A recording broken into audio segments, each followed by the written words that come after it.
Parumala saint Francis Xavier Roman കത്തോലിക്ക ദേവാലയത്തിലെ പാതുകാവൽ തിരുനാളിന്റെ ഭാഗമായി ഇടവക ദിനാഘോഷം നടന്നു. പരിമല സെന്റ് ഗ്രിഗോറിയോസ് ആശുപത്രി സിഇഒ ഫാദർ MC പൗലോസ് ഉദ്ഘാടനം ചെയ്തു.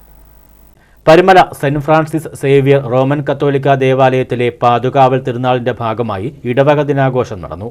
പരിമല സെന്റ് ഗ്രിഗോറിയോസ് ആശുപത്രി സിഇഒ ഫാദർ MC പൗലോസ് ഉദ്ഘാടനം ചെയ്തു. വളരെ സന്തോഷത്തോടെ പരിപാടിയിൽ സംബന്ധിക്കുന്ന ആവശ്യപ്പെട്ട് ഹൃദയപൂർവ്വം അദ്ദേഹത്തെ വരികയായിരുന്നു. ധാരാളം പരിചയമുള്ള മുഖങ്ങളെ കാണുന്നുണ്ട്. അങ്ങോട്ട് നോക്കിയിട്ട് ഭയങ്കര അന്ധകാരം. യാതൊരു ഞങ്ങളുടെ കണ്ണിലേക്ക് അടിക്കുന്നത്, ആരെയും കാണുന്നില്ല, ഇരുട്ടിലേക്കാണ് സംസാരിക്കുന്നത്. ഞങ്ങൾ സ്റ്റേജിലുള്ളവർക്ക് മുതലായിട്ട് കാണാൻ പറ്റുന്നു. വളരെയധികം പ്രത്യേകതയുള്ള ഒരു ദേവാലയം.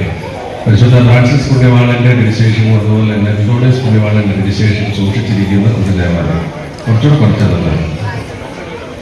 ഇടവക വികാരി ഫാദർ ബെനറ്റ് അധ്യക്ഷത വഹിച്ചു. പെരുന്നാൾ committee convener GBK Jose, father Antony Shiju, holy cross convent മേധാവി sister Christy, trustee James TM എന്നിവർ പ്രസംഗിച്ചു. ചടങ്ങിൽ പരിമല ആശുപത്രി സിഇഒ ഫാദർ MC പൗലോസിന് ഇടവകയുടെ ആദരവും നൽകി. News bureau, Mannar.